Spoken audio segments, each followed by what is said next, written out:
This video analyzes the game played between Blackburn, who played with the white pieces, and Blanchard, who played with the black pieces. The code of the opening used was c30. This opening is called the King's Gambit. Result: white won the game. What is the first move of the white player?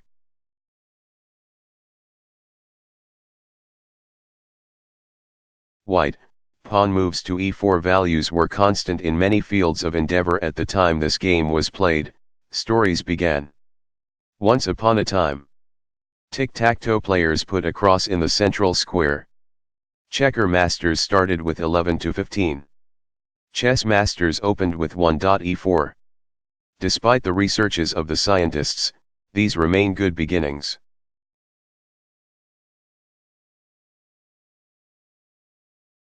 What do you think it was the next move of the black player?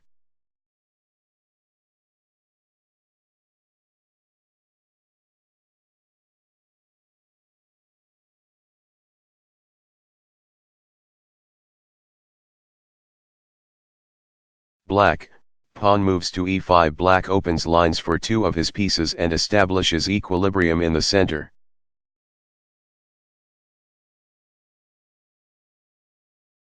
What do you think it was the next move of the white player?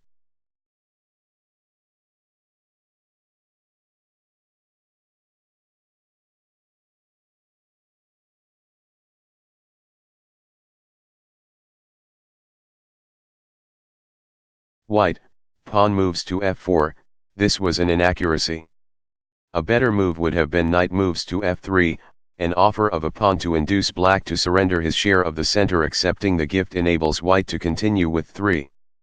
Knight moves to f3, followed by 4.d4, and dominate the center with his pawns. In addition, the opening of the f-file will offer white the opportunity of directing his attack at the vulnerable point f7. This is a tender spot whether black's king stays at home or castles.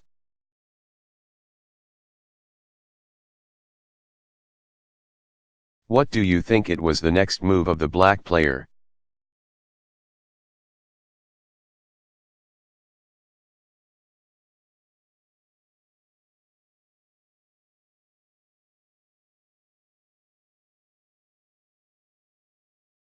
Black, bishop moves to c5. This was an inaccuracy. A better move would have been pawn from file e takes at f4, probably the safest way to decline the gambit. 1. The bishop bears down on the center and controls an excellent diagonal. 2. The bishop supplements the pawn's attack on d4 and prevents white from moving his d-pawn to d4. 3. The bishop's presence at c5, overlooking g1, forbids white from castling in a hurry.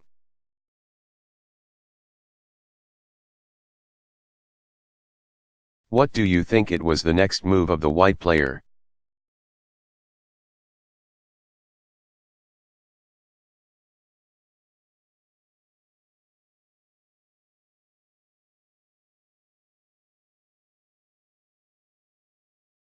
White, knight moves to c3. This was an inaccuracy.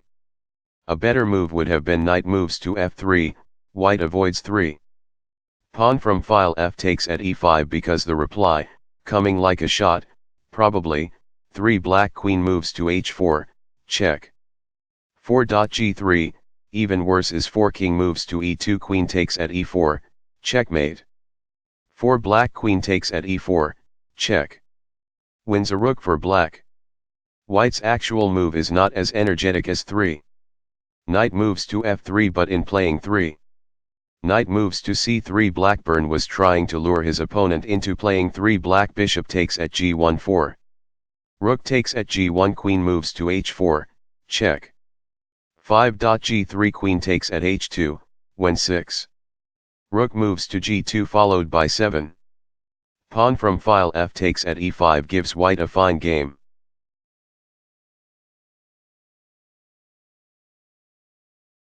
What do you think it was the next move of the black player?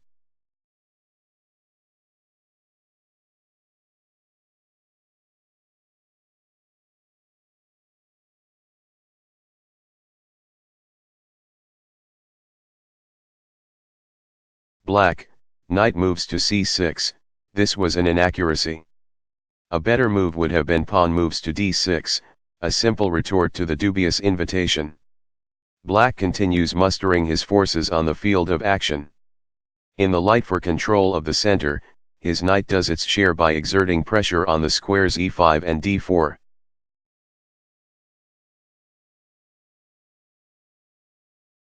What do you think it was the next move of the white player?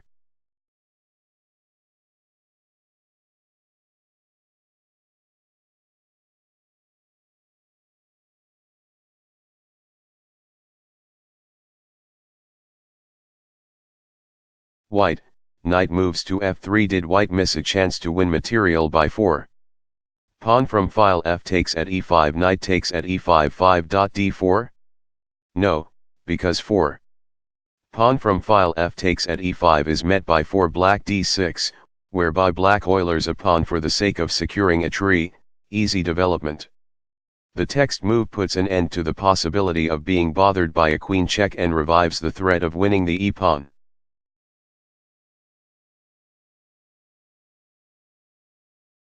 What do you think it was the next move of the black player?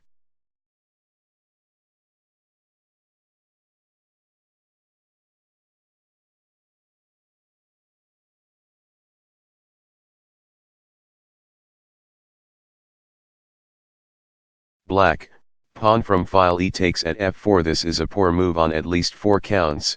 1. In moving a pawn instead of a piece. Black loses sight of the chief objective in all opening strategy, move the pieces. Get them off the back rank and churn a 35 logical chess on the job. 2. He surrenders his hold on the center and the privileges it confers. 3. He wastes time capturing a pawn which he cannot retain. 4. He permits white to seize the center next move, which forces a retreat by his bishop and a consequent loss of time.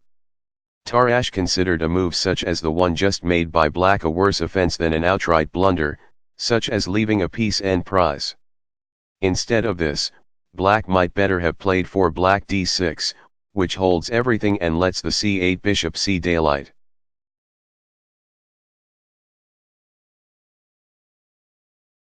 What do you think it was the next move of the white player?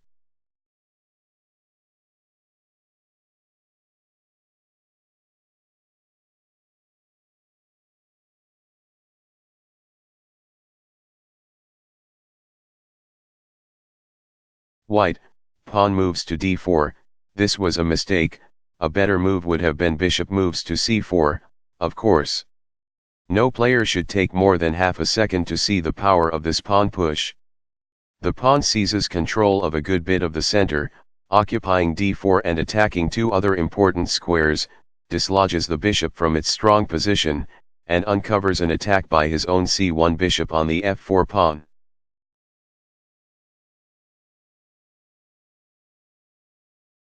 What do you think it was the next move of the black player?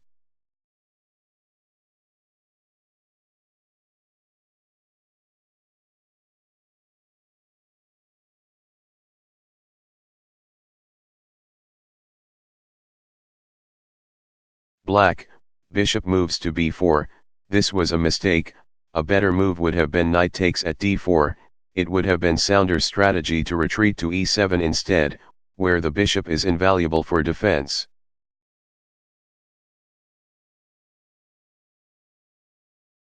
What do you think it was the next move of the white player?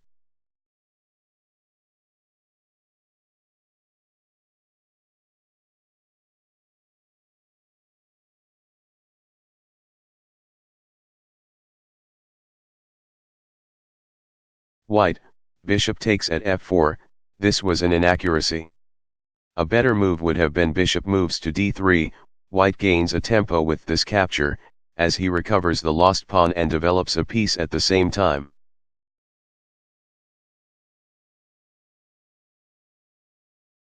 What do you think it was the next move of the black player?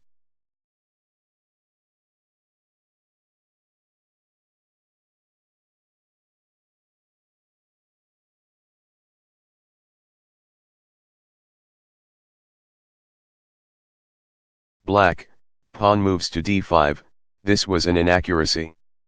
A better move would have been knight moves to f6, black attacks the white e-pawn, disputing possession of the center meanwhile. Black gives his queenside pieces more air.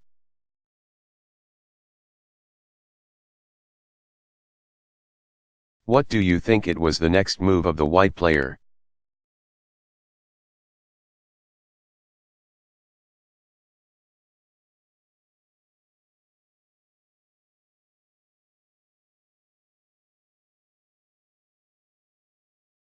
White, pawn moves to e5, this was a mistake. A better move would have been pawn from file e takes at d5, all pawn moves have positive and negative aspects. Tarrasch used to say, every pawn move loosens the position. One drawback for white in the advance of his e-pawn is that the occupation of e5 by a pawn deprives his pieces of a useful square. The knight especially operates to great advantage when posted at e5.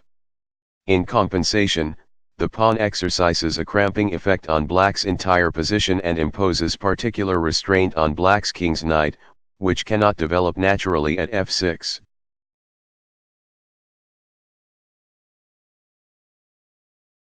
What do you think it was the next move of the black player?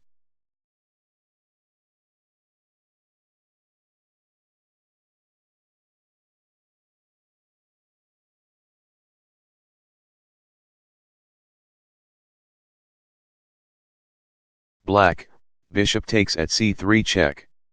This was an inaccuracy. A better move would have been knight from file g moves to e7, black is intrigued by the prospect of saddling Blackburn with a doubled pawn, but why capture a piece that is pinned and can do no harm? Why relax the pressure at all? A more commendable procedure was to bring up the reserves, starting with 7 black bishop moves to f5.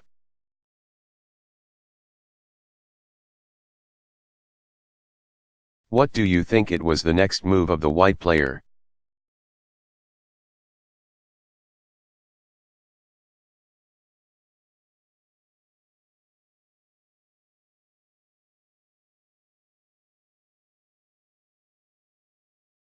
White, pawn from file b takes at c3 in return for the handicap of the doubled pawns, little enough, since the advance c4 forces an exchange and undoubles the pawns. White enjoys advantages in his 2 bishops and in the open b file which his rook will put to good use.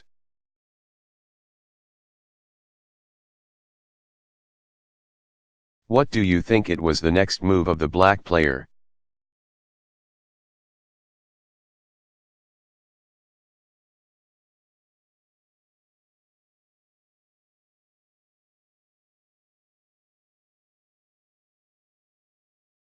Black, bishop moves to e6, a superficial move, as the bishop could develop to greater effect at f5. There it would hinder white from freely posting his bishop at d3, except at the cost of permitting the bishops to be exchanged. Developing the pieces to squares where they are most effective assures an advantage, preventing the opponent from doing likewise increases it. It is important to fight for control of the vital squares.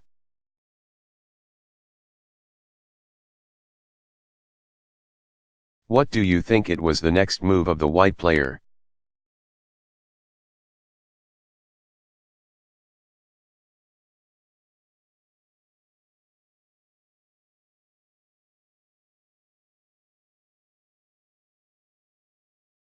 White, bishop moves to d3, clearly an excellent deployment. The bishop reaches out in 2 directions, ready to take a hand on either side of the board.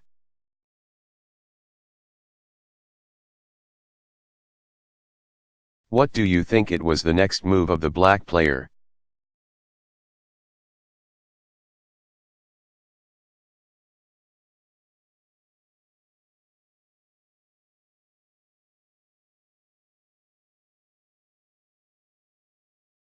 Black, pawn moves to h6, apparently to prevent 10.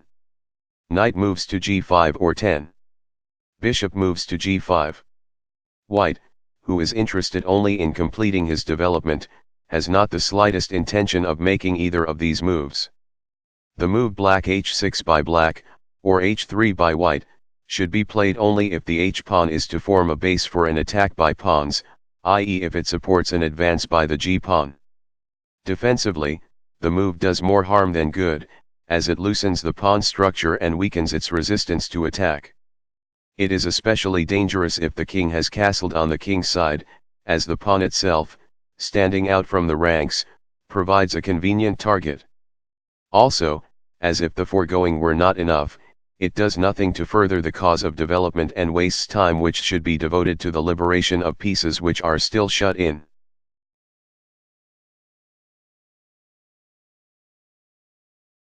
What do you think it was the next move of the white player?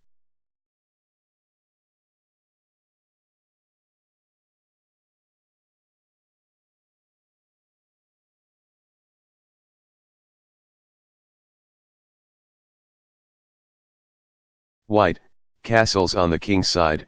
This was an inaccuracy. A better move would have been bishop moves to c1, at one stroke white secures the safety of his king and brings his rook onto an open file. It is true that the file is cluttered up by a knight and bishop, which interfere with the rook's influence, but they are pieces, not pawns, and can move quickly out of the way.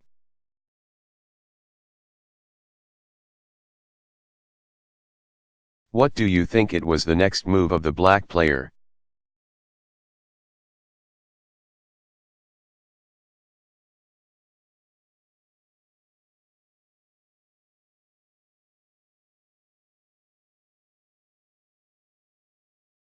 Black, knight from file G moves to e7, not the happiest spot for the knight, but how else can it get into the game? Poor as this development is, it is by far preferable to letting the knight stay uselessly at home.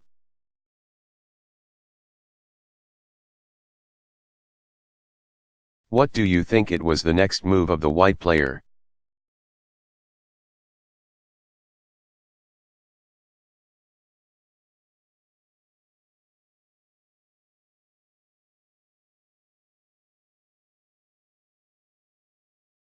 White, rook moves to b1. The master makes this move in a flash, while the run-of-the-mill player never even looks at it.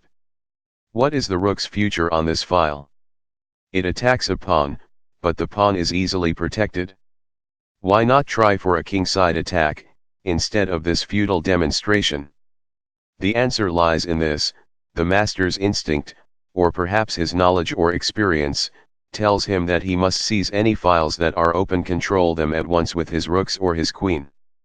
Make the moves, it says, that conform with the requirements of the position, and you will be suitably rewarded. Play the moves necessary to establish a superior position. Develop your pieces so that they enjoy maximum mobility, and control most of the territory.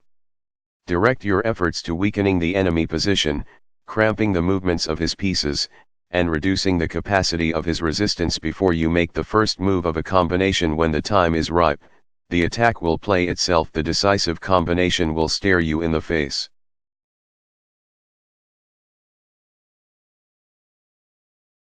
What do you think it was the next move of the black player?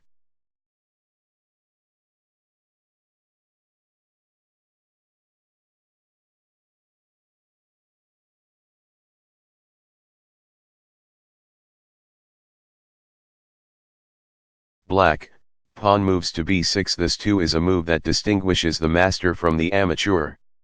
How easy it is to advance the pawn, safeguard it from attack, and let the rook bite on granite. Obvious as this defense is, no top-ranking player would rush to adopt it. He would try to avoid disturbing the pawn formation and consider instead such alternatives as 11 black rook moves to b8 or 11 black queen moves to c8. After the actual move, the light squares on black's queenside have been weakened. More to the point, the advance of the pawn deprives the c6 knight of solid support, a circumstance that white will exploit in his forthcoming attack on the king, away over at the other side of the board.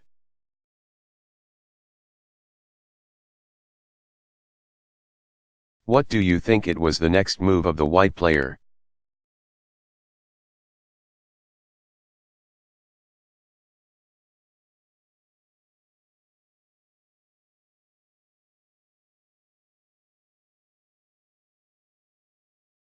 White, queen moves to d2. The queen leaves the first rank to enable the rooks to get in touch with each other.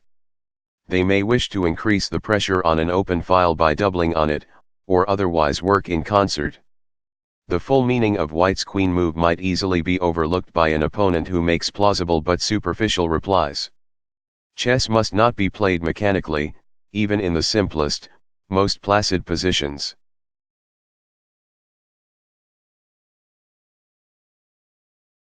What do you think it was the next move of the black player?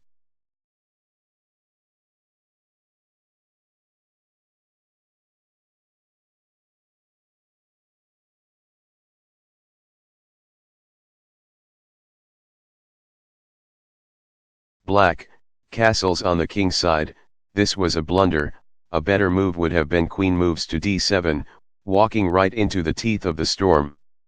Before making a move that suggests itself so readily, black might have asked himself, how can I exploit white's one weakness, the doubled pawns on the c-file? He might then have hit upon 12. Black knight moves to a5, with the object of swinging the knight to c4. There it blockades the doubled pawn, interferes with the free movement of white's pieces, and in general sticks like a bone in the throat. White could capture the knight, but then he parts with one of his valuable bishops, and as a result of the exchange his pawn position would be inferior to black's.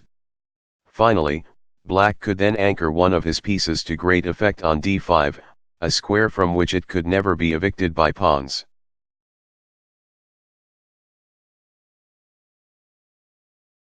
What do you think it was the next move of the white player?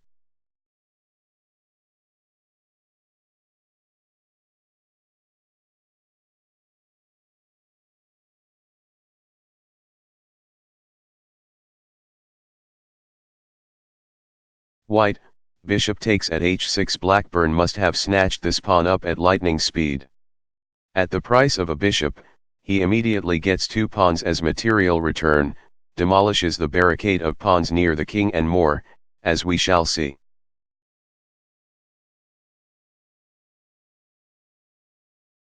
What do you think it was the next move of the black player?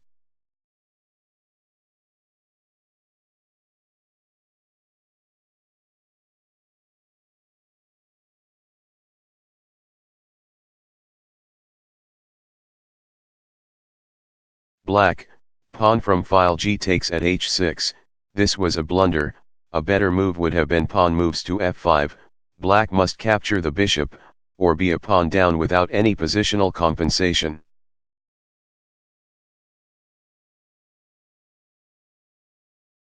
What do you think it was the next move of the white player?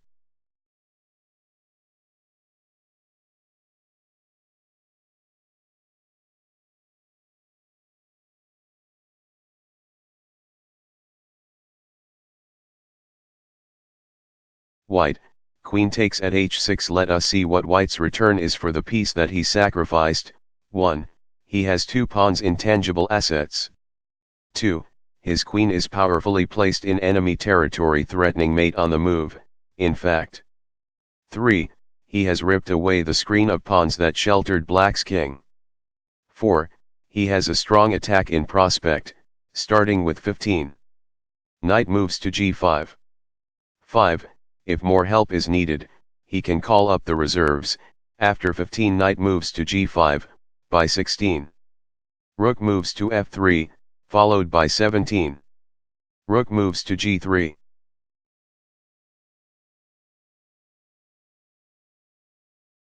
What do you think it was the next move of the black player?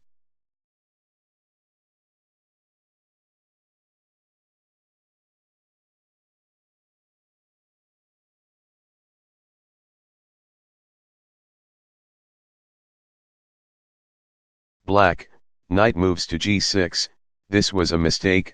A better move would have been knight moves to f5, was there any other defense? 1. 14 Black knight moves to f5, to interfere with the action of the bishop, then 15. Bishop takes at f5. Bishop takes at f5. 16.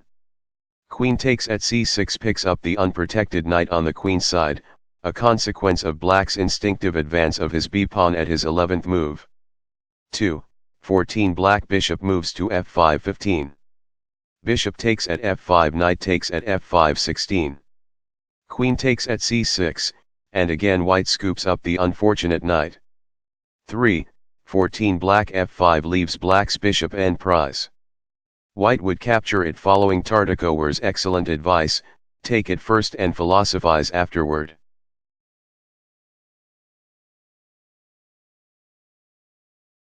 What do you think it was the next move of the white player?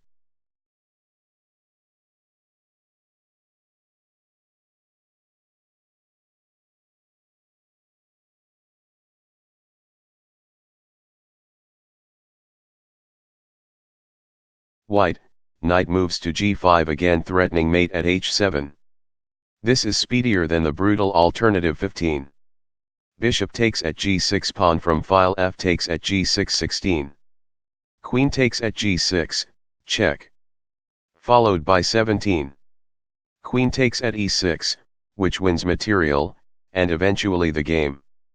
Blackburn heeds the injunction laid down by Baron von Hildebrand und der Lasse, who flourished in the 19th century, the simplest and the shortest way of winning is the best way.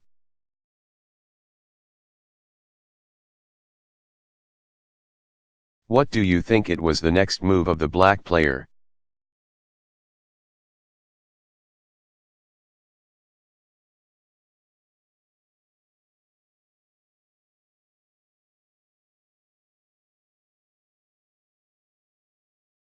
Black, rook moves to e8. The rook provides the king with a flight square.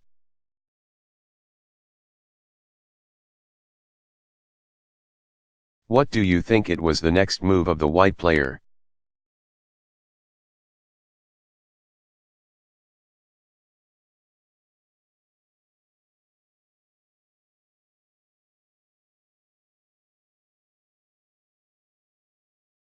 White, rook takes at f7 again. There is a pleasant choice of winning methods, two others are 16.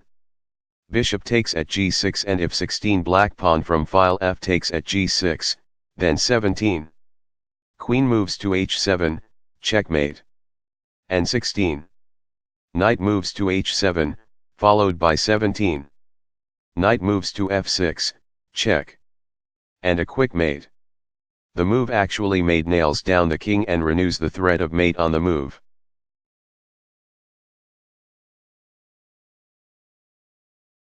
What do you think it was the next move of the black player?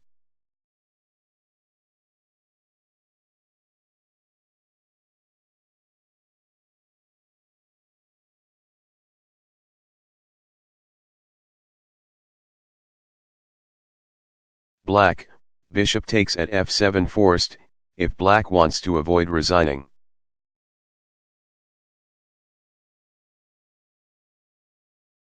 What do you think it was the next move of the white player?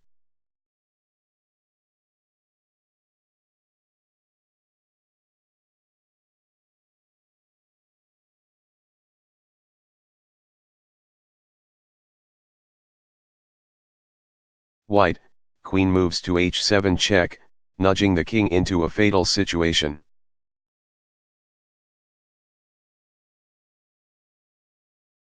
What do you think it was the next move of the black player?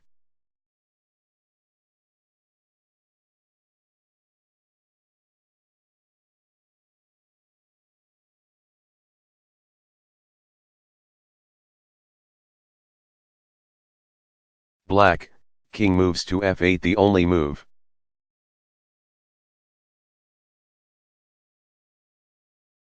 What do you think it was the next move of the white player?